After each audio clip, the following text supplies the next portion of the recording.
Easiest Thing in the World by Barry Martin.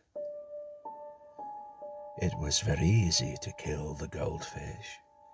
I stood watching the fish swimming lazily around for some time before I poured the sulfuric acid into the bowl. A few drops at first, which made it swim a little faster, and then finally the whole bottle. I wore gloves just in case the acid got onto my hands, and I stood back and watched as the acid mingled with the water, making the contents of the bowl rise to its rim. The fish swam round and up and down, which reminded me of one of those horses on a roundabout at the fair. Then it went quite mad as the acid gripped it spitefully, eating into it and devouring it completely. Now the budgie will have nothing to torment. It used to perch on the edge of the bowl with its head on one side, eye the fish as if it were about to dive in after it. I looked from the budgie to the mincer in the kitchen. It was very easy to kill the budgie. It squawked as I put my hand inside the cage and grabbed hold of it. It was still squawking when I put it head first into the top of the mincer and began to turn the handle. It then went silent as the first part of its mashed body plopped onto the kitchen table in bloody red lumps. Its tiny bones cracked and snapped as the mincer ground away. I scooped up its remains, which were now a thick red pulp mixed with yellow entrails and feathers, placed them in a paper bag, and deposited them in the dustbin. Now the cat will have nothing to torment. It used to jump up onto the chair beside the cage and vainly try to insert one of its paws between the bars. I looked from the cat to the fire in the grate.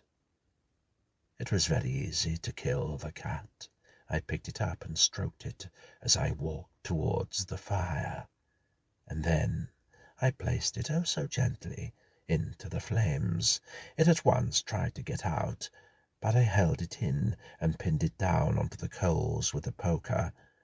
The smell of burning fur surged out into the room, and nothing could be heard except for a few pops and crackles in the embers.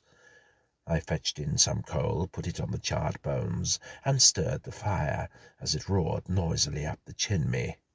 Now the dog will have nothing to torment. It used to chase the cat around the garden, barking and yelping at it, until it was forced to climb a tree or to jump on top of the shed for safety. I looked from the dog to the tin of paint. It was very easy to kill the dog. The dog struggled a bit more than the cat, for it never did like being picked up, and it looked at me with large, appealing eyes as I grasped it around the throat with one hand and raised the paint tin with the other. I poured half a tin of the bilious blue paint into its mouth. It spluttered and retched and thrashed its legs about so much that I had difficulty in keeping its mouth open to receive the remainder of the paint. The paint mingled with vomit, fell onto the carpet and onto me. A daub of blue mingled with a lump of mottled sputum landed on my shoe. But finally the beast died, and the blue-filled body slumped to the floor. My wife will miss the dog, and the cat, and the fish, and the budgie. She loved them all. She will miss them.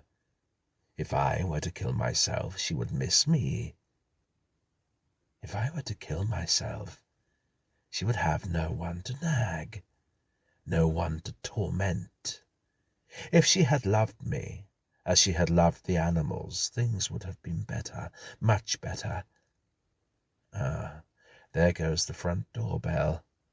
That's my wife now. She's left her key upstairs on the dressing table. I saw it there this morning. I open the door for her. I look from my wife to the cement mixer in the road outside the house. It will be very easy to kill my wife.